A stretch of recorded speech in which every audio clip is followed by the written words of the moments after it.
بسم اللہ الرحمن الرحیم۔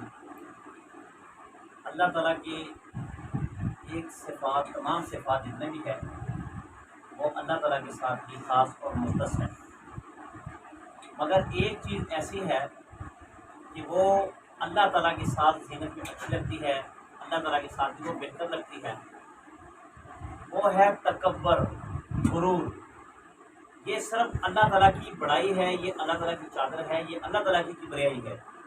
مخلوقات میں سے کوئی اس کو اپنے لیے استعمال نہیں کر سکتا، چاہے وہ کروڑپتی ہو، چاہے وہ لاکھپتی ہو، چاہے وہ نبی ہو، چاہے ولی ہو، چاہے پیغمبر ہو۔ غرور ایسی چیز ہے، اور غرور کے بارے میں یہ کہا گیا کہ جو انسان کسی چیز پر بھی غرور کرے، آپ نے دیکھا ہوگا بعض لوگوں کو غرور اس چیز پر ہوتا ہے کہ ہمارے پاس مال اور دولت ہے، بعض لوگوں کو اس چیز پر غرور ہوتا ہے کہ ہمارے پاس بینک بیلنس ہے، بعض چیزوں کو غرور اس چیز پر ہوتا ہے کہ ہمارا مکان اچھا ہے، ہمارا اٹھنا بیٹھنا اچھے لوگوں کے ساتھ ہے۔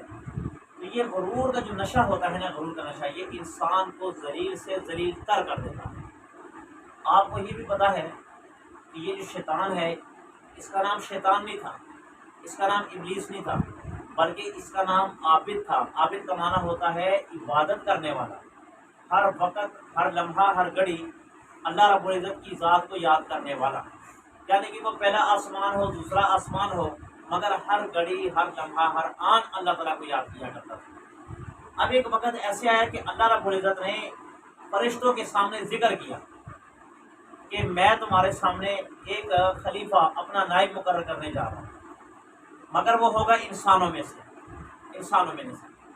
اب اللہ تعالیٰ نے تذکرہ کیا، جب وہ تذکرہ کیا، وہ تذکرہ یہاں تک کہ یہ جو شیطان تھا نا، شیطان یعنی کہ عابد تھا، یہ جو بعد میں شیطان بنا، اس کے کانوں میں پڑ گیا۔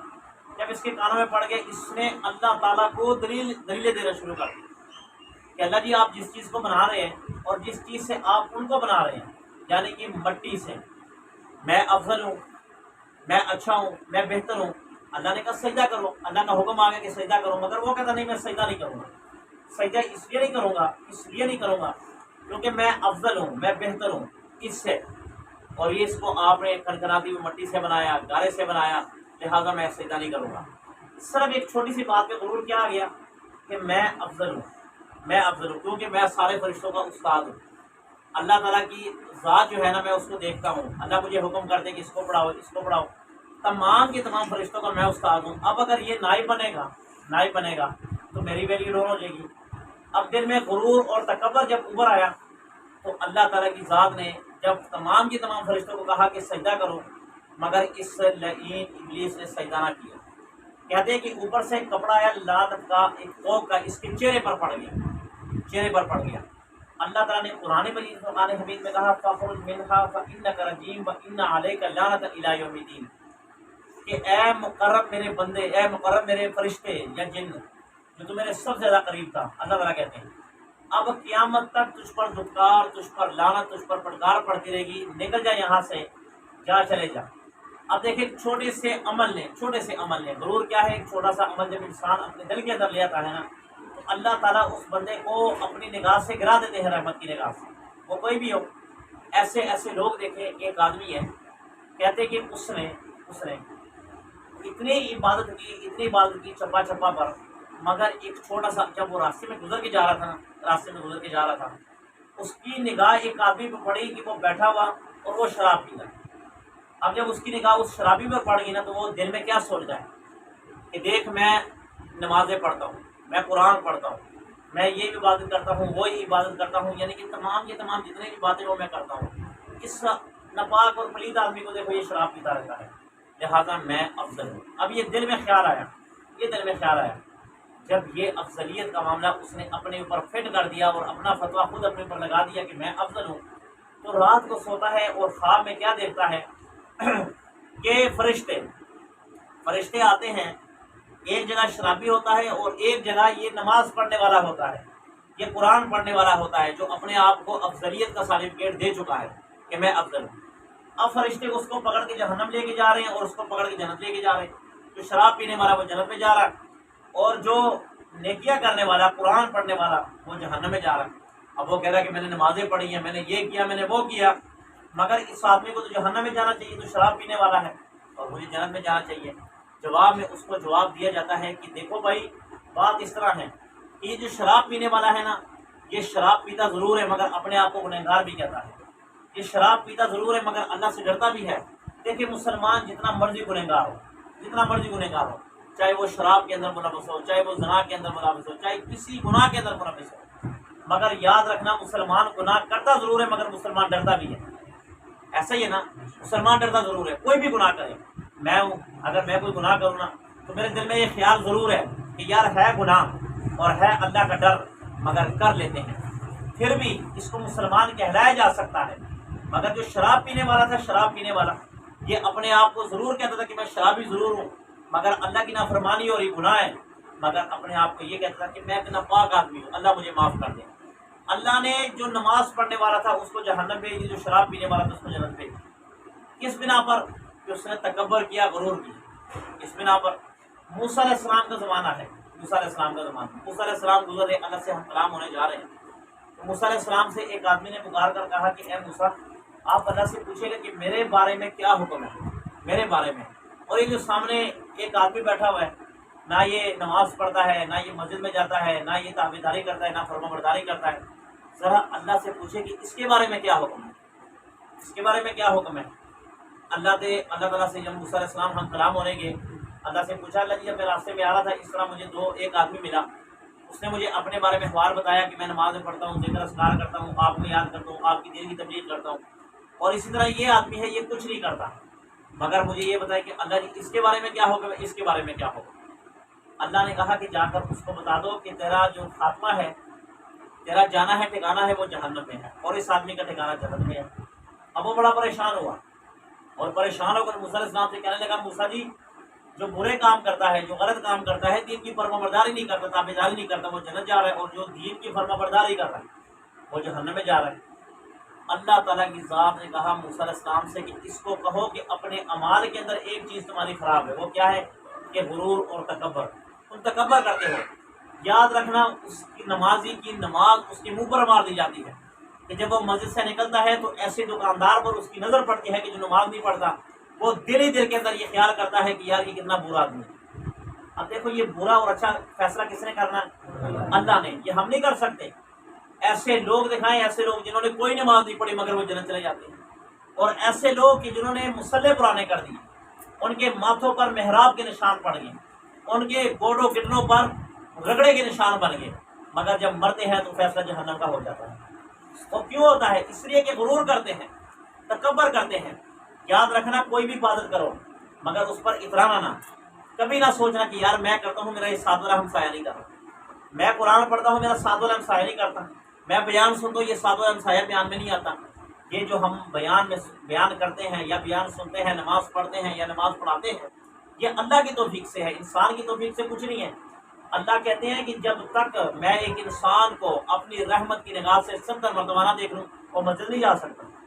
اب ہم مسجد میں جا کر نماز پڑھتے اور ہم کہتے ہیں یار میں نماز پڑھنے کے وہ دوسرا نہیں آیا، میں نماز پڑھنے کے وہ دوسرا نہیں ہو گیا، یہ میں نے کام خراب کیا، اس میں نے ہی تو عابد کو ابلیس بنا دیا، اس میں نے ہی آج کتنوں کے خانے تباہ کر دیے، مسلمانوں کے بیڑا غرق کر کے رکھ دیا۔ تکبر آنے کی دیر ہے، ایمان نکلنے کی دیر ہے۔ جیسے ہی تکبر سینے کے اندر آ جاتا ہے اس سینے سے ایمان نکل جاتا ہے، کیونکہ اللہ تعالیٰ کی ذات فرماتی ہے مجھے تکبر پسند نہیں، تکبر نہیں پسند ہے۔ جناب نبی کریم صلی اللہ علیہ وآلہ وسلم جب مکہ سے نکالے جا رہے تھے تو اللہ کے نبی کی آنکھوں میں موٹے موٹے آنسو تھے، وہ اس لیے تھے کہ آپ کا آبائی گاؤں تھا، آپ کا وہاں پہ بچپنا گزرا، آپ نے وہاں پر گلیاں دیکھی، آپ نے وہاں پر وہ جتنے بھی آپ کے رشتے دار تھے آپ صلی اللہ علیہ وآلہ وسلم وہ نظارے دیکھے تھے، اور جب آپ کو نکالا جا رہا تھا تو آپ کی آنکھوں میں سے اتنے موٹے موٹے آنسو نکل رہے تھے، اور خانہ کعبہ کو مخاطب کر کے کہا کہ خانہ کعبہ میرا جی نہیں چاہتا کہ میں تجھے چھوڑ کے چلے جاؤں، مگر تیرے رہنے والے مجھے رہنے نہیں دیتے، اور دھکے مار کر اور اللہ کے نبی کو برا بنا کہہ کر اس مکے سے نکال دیا۔ مگر رب ذوالجلال کی قسم جب نبی پاک صلی اللہ علیہ وسلم مدینہ میں آئے، مدینہ میں آپ نے وقت گزارا، مدینہ میں آپ نے وقت دیا، آپ نے ایک لوگوں کے لشکر تیار کیا، خدا کی قسم جب نبی پاک صلی اللہ علیہ وآلہ وسلم 10,000 لشکر کے ساتھ مدینہ سے مکہ کی طرف آ رہے تھے واپس اس جگہ کو لینے کے لیے، اللہ کی قسم صحابہ فرماتے ہیں کہ نبی پاک صلی اللہ علیہ وسلم اونٹ پر بیٹھے ہوئے تھے، اور اللہ کی نبی کا سر مبارک جو تھا اونٹ کا کوہان جانتے ہو، ان کا یہ اونٹ پر ایک کوہان سا، یعنی کہ گوشت سا نکلا تھا، ہڈی سے نکلی تھی، اس کو کب کہتے ہیں، کوہان کہتے ہیں۔ اللہ کی قسم نبی پاک صلی اللہ علیہ وسلم کا سر مبارک اس کوہان کے ساتھ ایسے جھکا ہوا تھا۔ کیا اپنی امت کو یہ پیغام دینا چاہ رہے تھے؟ حالانکہ آپ کو پتا ہے، مجھے صرف یہ بتائیں، اگر میرے پر کوئی ہاتھ اٹھائے، میں اس وقت زیر ہو جاؤں اور پھر میں آپ کو ساتھ لے جاؤں 17-18 بندے، مجھے بتاؤ میں سر ایسے کر کے چلوں گا یا سر ایسے کر کے چلوں گا؟ میرا سر اٹھا ہوا ہوگا، کیوں کہ میرے پیچھے 18-20 نوجوان لڑکوں کی فوج ہے، میں جا کر ان کو ماروں گا، وہاں پر ہلا گلا کروں گا، میں وہاں پہ گالیاں دوں گا کہ دیکھو میں اپنا فوج لے کر آیا ہوں، سر اٹھا کر چل رہا ہوں۔ مگر کیا اللہ کے نبی کے ساتھ دائیں بائیں آگے پیچھے 10,000 صحابہ کرام کا لشکر، 10,000 صحابہ کرام کا لشکر، اور اللہ کے نبی دائیں بھی نعرے لگ رہے، بائیں بھی نعرے لگ رہے۔ جب مکہ پر آپ چڑھے، وہاں پہ مکہ میں آپ نے قدم رکھا، کہتے ہیں کہ مکہ کے کافروں کی دریزیں ہل گئی۔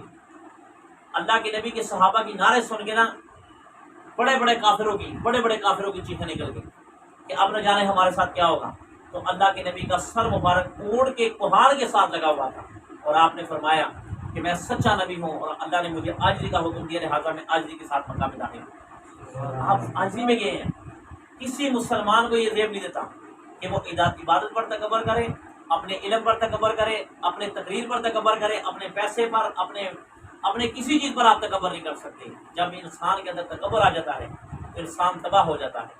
انسان کی ابتدا اور انسان کی انتہا، اگر آپ ان دونوں چیزوں پر غور کر لینا، ابتدا انتہا، ان دونوں پر غور کر لیں تو یقین مانے انسان سے میں کہتا ہوں کتا افضل ہے، انسان سے کتا افضل ہے۔ مولانا بیجیگر صاحب رحمۃ اللہ علیہ فرماتے ہیں کہ میں گاڑی کے اندر سوار تھا، ایک آدمی آیا اور ایک آدمی نے مذاقن، آپ کو پتا ہے ہر دور میں یہ جو مولوی حضرات اور طبقہ ہوتا ہے ان کا مذاق اڑایا جاتا ہے، مگر کوئی بات نہیں۔ مولانا بیجیگر صاحب فرماتے ہیں کہ ایک آدمی آیا، میرے ساتھ والی سیٹ پہ بیٹھ گیا اور میری داڑھی کو ہاتھ لگا کر کہتا ہے کہ مجھے یہ بتاؤ بابا جی، آپ کی داڑھی افضل ہے یا کتے کی دم افضل ہے؟ اب دیکھو یہ سوال کرنے کا تک بنتا ہے۔ تو مولانا بیجیگر فرماتے ہیں کہ میں نے اس بات کا کوئی غصہ نہیں کیا، میں نے اس آدمی کو جواب دیا، اگر اللہ تعالیٰ کی ذات نے میری بخشش کر دی تو اس کتے کی دم سے میری داڑھی افضل ہے، اور اگر اللہ تعالیٰ کی ذات نے میری بخشش نہ کی، مجھے پکڑ لیا، تو پھر اس داڑھی سے کتے کی دم افضل ہے۔ سمجھ آ رہی میری بات؟ انسان کا دار و مدار بخشش پر ہے، انسان کا دار و مدار کردار پر نہیں ہے، یہ میری انسان کا دار و مدار لباس پر نہیں ہے، پیسے پر نہیں ہے۔ آج میں ساتھی کو بتا رہا تھا، میں نے کہا اچھے سوٹ پہننے سے، اچھے بائک یا اچھی گاڑی آپ، یہ انسان کی کردار کی علامت نہیں ہے۔ انسان کی کردار کی علامت انسان کا اخلاق ہوا کرتا ہے۔ اچھا لباس یہ کردار نہیں ہے، اچھی گاڑی یہ کردار نہیں ہے، اچھا پیسہ آپ کی جیب میں، اچھا موبائل آپ کی جیب میں، یہ کردار کی علامت نہیں ہوا کرتا۔ کردار یہ آپ کی بغیر ہڈی کی زبان ہے جو چلتی ہے، جس سے آپ کئیوں کے دل جوڑ دیتے ہیں اور کئیوں کی توڑ دیتے ہیں، یہ انسان کی کردار اور عکاسی کی علامت ہوا کرتا ہے۔ تو انسان کی ابتدا دیکھیں اور انسان کی انتہا دیکھیں۔ اللہ تعالیٰ اگر چاہتے تو انسان کو جنت کے پانی سے بنا سکتے تھے، اللہ اگر چاہتے تو انسان کو کئی افضل چیز سے بنا سکتے، مگر اللہ تعالیٰ کو پتا تھا کہ انسان کسی وقت بھی غرور کر سکتا ہے۔ اللہ رب العزت کی ذات نے انسان کو ایک ناپاک، ایک پلید قطرے، منی کے قطرے سے بنایا، اور آپ کو پتا ہے کہ اس قطرے پر جیسے جیسے وقت گزرتا جاتا ہے اتنے ہی بدبودار ہو جاتا ہے، اتنا ہی بدبودار ہو جاتا ہے۔ جیسے جیسے وقت گزرتا ہے، آپ کے کپڑے کو رکھے، آپ کے جسم کو رکھے، انسان میں بے چینی، آوازاری آ جاتی ہے اس قطرے کے لگنے سے۔ اب وہ قطرہ، جب اس قطرے سے اللہ تعالیٰ نے انسان کی پیدائش کی اور اب آئے انسان کی انتہا کی طرف۔ یقین مانے اللہ تعالیٰ کا لاکھ لاکھ شکر ہے کہ جو ہماری شریعت نے ہمیں یہ طریقہ بتایا کہ انسان مر جائے تو اس کو دفناؤ، انسان کو دفناؤ۔ ہمارے ساتھ وہ کام نہیں کیا گیا کہ عجائب گھروں میں رکھ دو، شیشوں میں رکھ دو۔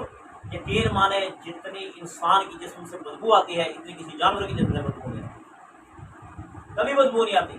نبی کریم صلی اللہ علیہ وسلم نے فرمایا، اللہ کی قسم، اللہ کے نبی نے فرمایا کہ اگر میں تمہارے سامنے تمہارے مردوں کے احوال صحیح کھول کر بتا دوں کہ وہاں پر ہوتا کیا ہے، اللہ کے نبی نے فرمایا کہ تم اپنے مردے دفنانے چھوڑ دو قبرستان، تم اپنے مردے، اپنے آبا و اجداد، اپنے والدین، اپنے بہن بھائی، اپنی بیویوں کو قبرستان میں دفنانا چھوڑ دو کہ وہاں پہ ہوتا کیا ہے۔ اور یقین مانے انسان کی جسم سے اتنی بدبو، اتنی نفرت آتی ہے کہ اگر ایک مردے کو آپ ایک گلی میں رکھ دیں اور اس کو دفنائیں نا، اس پہ 3 4 5 دن گزر جائے، یقین مانے یہ پہلی گلی سے لے کر آپ کی 8 اور 9 گلی تک اس کی بدبو جائے گی انسان میں. پھر غرور اور تکبر کس چیز کا؟ انسان اچھا انسان اپنے آپ کو طاقتور کہتا ہے. بعض دفعہ انسان کو اپنے طاقتور بڑا ناز ہوتا ہے. میرا اچھا جسم ہے, میرا حسن ہے. یہ حسن یہ 2 گھڑی کی علامت ہے. انسان کو جب پیچس لگ جاتا ہے نا, پیچس صرف 15 سے 20 منٹ جب یہ پیچس کے اندر گزارتا ہے نا, انسان کے چہرے کی رنگت ختم ہو جاتی ہے, انسان کے جسم کی قوت اور طاقت چلی جاتی ہے. آپ نے دیکھا ہوگا کہ یہ پیچس تو عام بیماری کسی کو بھی لگ سکتی ہے. جب یہ لگ جائے نا تو انسان کے جسم کا جب پانی ختم ہو جائے نا تو انسان اپنی کمر نہیں اٹھا سکتا. کمر نہیں, انسان کے چہرے کی یہ خوبصورتی نا یہ چلی جاتی ہے, انسان کے جسم کی طاقت چلی جاتی ہے. یقین مانے اٹھنے کے لیے سارا چاہیے ہوتا ہے, کھانے کے لیے نا وہ نوالا وہ بھی کسی اور کے ہاتھ کا لینا پڑتا ہے. کیا یہ انسان کی قوت اور یہ انسان کی اصلیت ہے. اصلیت ہم تب جانتے ہیں کہ ہماری پیدائش آب زمزم سے ہوتی ہے, اس قطرے سے, اور انتہا ہماری ایسی ہوتی ہے کہ جیسے جیسے پھول پر وقت گزرتا ہے وہ کلی چھوڑتا ہے نا, کلی جیسے جیسے کلی تازہ ہوتی رہتی ویسے ویسے وہ خوشبو چھوڑتا ہے. تو اگر ہماری یہی ہوتی نا ابتدا اور انتہا, تو ہم تب غرور کرتے اچھے لگتے, تب تکبر کرتے اچھے لگتے کہ چلو یار ہماری ابتدا بھی ٹھیک ہے, ہماری انتہا بھی ٹھیک ہے, اور آگے جب ہم رکھے جائیں گے تو ہماری جسم سے خوشبو نکلنی ہے. تب تو جا کر ہم ویسے غرور کسی کے لیے نہیں, اگر یہ ہوتا بھی تب بھی تکبر جائز نہیں تھا, مگر صرف ایک مثال کے لیے دے رہا ہوں کہ اگر یہ ہوتا تب جا کے جائز ہوتا, ورنہ اللہ تعالیٰ کی ذات نے فرمایا غرور تکبر نہیں کرنا. تو لہٰذا عبادتوں پر, نمازوں پر, ریاضتوں پر, قرآن پر, اپنے علم پر, اپنے عمل پر, اپنے گاڑی, اپنے بینک بیلنس, اپنے مکان پر کبھی غرور نہیں کرنا. جب بھی ایسا دل کے اندر عمل آئے نا, آپ اعوذ باللہ پڑھ لیا کریں. انسان ہے نا, انسان ہمارے دل کے اندر بعض دفعہ آ جاتا ہے. ہم کسی جگہ پہ جاتے تقریر کرتے ہیں تو باقی جو تقریر کرتے ہیں وہ نیچے رہ جاتے ہیں, ہم سب سے اوپر چلے جاتے ہیں. دل کے اندر آ جاتا ہے یار میں بڑی اچھی تقریر کرتا ہوں, میں بڑی اچھی. وہیں پر شیطان انسان کا عمل ضائع کر دیتا ہے, مگر فوراً اپنے دل میں پڑھے لا حول ولا قوت الا باللہ. جب آپ یہ پڑھیں گے نا, شیطان کے منہ پر لعنت ڈال دی جاتی ہے, اس کو بھگا دیا جاتا ہے. آپ کے دل کے اندر ایمان اور خبر ہو جاتا ہے. اور اگر آپ کے یار واقع میں تو بڑی چیز ہوں, میں تو بڑی چیز ہوں, ظاہر بات ہے تو بڑی چیز ہے, جس سے بدبو بڑی آئی ہے تو واقعی بڑی چیز ہے. مگر انسان کی حقیقت, انسان کا آئینہ اس کے سامنے اللہ تعالیٰ نے رکھ دیا کہ آپ کیا چیز ہے. تو لہٰذا کسی بات پر غرور نہ کریں, کسی بات پر تکبر نہ کریں. اللہ سے دعا ہے کہ اللہ تعالیٰ ہمیں غرور تکبر سے بچائے. بسم اللہ الرحمن الرحیم. والسلام علی سیدنا الہ العالمین. جو کچھ کہا سنے اس پر عمل کرنے کی توفیق عطا فرمائے. تمام کے تمام ساتھیوں کو اور مجھ کو اس پر عمل کرا ہونے کی توفیق عطا فرمائے. الہ العالمین نبی کریم صلی اللہ علیہ وسلم کی شکل پر چلیں. الہ العالمین 5 وقت کا نمازی بنا, نماز پڑھنے والا بنا, قرآن پڑھنے والا بنا, شریعت پر چلنے والا بنا. الہ العالمین جتنے بیمار ہیں سب کو شفا عطا فرما. خصوصاً بھائی شاہد علی کے والد صاحب کی دعا کیجیے, اللہ تعالیٰ ان کو صحت کامل عطا فرمائے. باپ کا سایہ اور ماں کا سایہ ہونا ضروری ہے. اللہ تعالیٰ جن کے ماں باپ زندہ ہے ان کا سایہ تعدیر ہمارے سروں پر نصیب فرمائے. اور صادق علی کے والد صاحب کی دعا کیجیے کہ اللہ تعالیٰ ان کے والد کو صحت کامل عطا فرمائے. اور ہمیشہ مانگا کرے جن کے والدین زندہ کہ اللہ تعالیٰ ہمارے ماں باپ کو صحت کاملہ عطا فرمائے. اور جن کے والدین اس دنیا فانی سے جا چکی ہیں اللہ تعالیٰ ان کی بخشش فرمائے, ان کی قبروں کو کروڑ رحمتوں سے یا اللہ مالا مال فرمائے. الہ العالمین جتنے میرے بھائی میرے ساتھی یہاں پر بیٹھے ہیں اللہ ان کی گھروں میں رحمت عطا فرما, ان کی گھروں میں برکت عطا فرما. الہ العالمین اگر کاروبار کے حوالے سے پریشان ہے یا میرے کاروبار میں برکت عطا فرما. الہ العالمین اگر اور کوئی ایسی مصیبت پریشانی میں مبتلا ہے الہ العالمین دلوں کے راز آپ جانتے ہیں, انہ علیم بذات الصدور. الہ العالمین ان کے دلوں کے مطابق جو ان کے دلوں میں پریشانی ہے, جو ان کے دلوں میں مساوس ہے, یا اللہ سب کی پریشانی اور مساوس دور فرما. الہ العالمین جو دین کے لیے معاون ہے, دین کے لیے مددگار ہیں, سب کی مدد فرما.